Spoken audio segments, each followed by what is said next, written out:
Assalamualaikum warahmatullahi wabarakatuh. Hai guys, ketemu lagi sama aku Jauza. Kali ini aku punya sebuah cerita menarik nih guys, tentang salah satu kota ternama di Spanyol. Jadi kota ini dahulu banyak sekali cerita-cerita bersejarah tentang perkembangan, peradaban, dan kemajuan Islam. Tapi sebelum aku mulai ceritanya, jangan lupa buat kalian untuk subscribe channel aku, di like juga video-video aku yang sebelumnya guys. Aku punya cerita tentang tokoh ilmu muslim, yang gitu, jadi kayak tentang penemu-penemu dari Islam.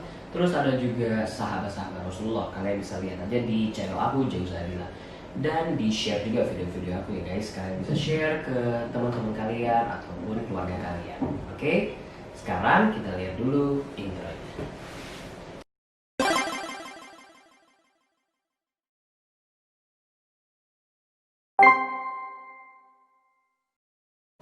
Kota bersejarah ini bernama Cordoba guys. Cordoba adalah sebuah kota di Andalusia, berada di sebelah barat Spanyol.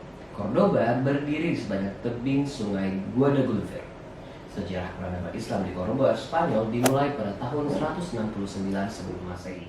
Dahulu kota ini bernama Ibribaf, dibangun oleh Kekaisaran Romawi. Jadi pada zaman dahulu Cordoba itu kan awalnya dikuasai oleh Kekaisaran Romawi. Nah, Cordoba memasuki era baru ketika Islam datang ke wilayah Eropa pada tahun 711 Masehi atau 93 Hijriah. Di bawah pimpinan Tariq bin Ziyad, tentara Islam dari dinasti Umayyah yang membawa misi dakwah berhasil guys merebut Cordoba dan wilayah Spanyol dari kekuasaan Goth Barat atau Kekaisaran Visigoth. Penaklukan Cordoba oleh pasukan Tariq bin Ziyad dilakukan atas perintah Musa bin Nusair, seorang gubernur asal Afrika Utara, di bawah pemerintahan Walid bin Abdul Malik atau Walid I yang memimpin pada tahun 705 sampai 715 Masehi dari dinasti Umayyah yang beribu kota di Damaskus. Selain Cordoba, tentara Islam juga menguasai banyak sekali wilayah-wilayah lain guys di Spanyol seperti Toledo, Seville, Malaga, dan Elvira. Pada tahun 756 Masehi, dinasti Umayyah II mulai dirintis dan didirikan di Spanyol guys. Abdullah Rahman Ad-Dakhlil I menjadikan Cordoba sebagai pusat pemerintahan dan untuk menggalang kekuatan memerangi kelompok pemberontak dari suku setempat. Sukses menumpas pemberontakan yang berusaha menggulingkan pemerintahannya, Abdullah Rahman Ad-Dakhlil I kemudian membangun sebuah masjid agung di tengah Cordoba. Masjid ini dikenal dengan nama La Mezquita. Abdullah Rahman Ad-Dakhlil I sukses guys menjadikan Cordoba sebagai pusat kebudayaan dan ilmu pengetahuan. Kota ini adalah tempat yang paling menarik guys di seluruh benua Eropa pada saat itu, memasuki masa kegelapan. Seni dan sastra yang berkembang pesat di Cordoba ini guys menarik banyak sekali perhatian seluruh cendekiawan dunia untuk datang ke kota ini, yaitu kota Cordoba.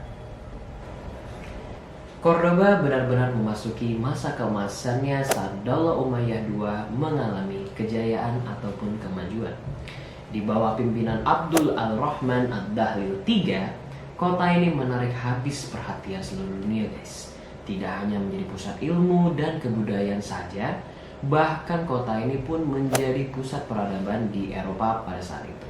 Sebuah kota kecil yang bahkan tak pernah dilirik sebelumnya. Pada masa ini dibangunlah berbagai jalan umum, jembatan, rumah sakit, dan bangunan lainnya menggunakan uang negara tentunya. Uang negara yang saat itu sedang melimpah guys karena rakyat yang hidup dalam kemakmuran. Cordoba disulap bak kota-kota di Timur Tengah yang megah dan cantik dengan lampu-lampu yang indah. Desain arsitektur unik dan tidak biasa menghiasi setiap sudut-sudut bangunan di kota Cordoba, seolah menceritakan kejayaan dan kemakmuran yang terjadi pada masa itu. Jika kita sekarang datang ke kota Cordoba, kita bisa melihat banyak sekali bangunan-bangunan bersejarah yang menjadi landmark di kota tersebut. Dan yang pertama adalah Jembatan Cordoba. Jembatan ini dibangun saat sarana dan prasarana belum secanggih sekarang ini.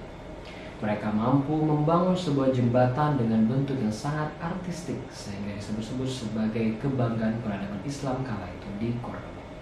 Bahkan beberapa ilmuwan menyatakan bahwa jembatan tersebut melebihi keindahan dan kemegahan jembatan-jembatan di seluruh dunia. Yang kedua adalah Masjid Cordoba, La Mezquita.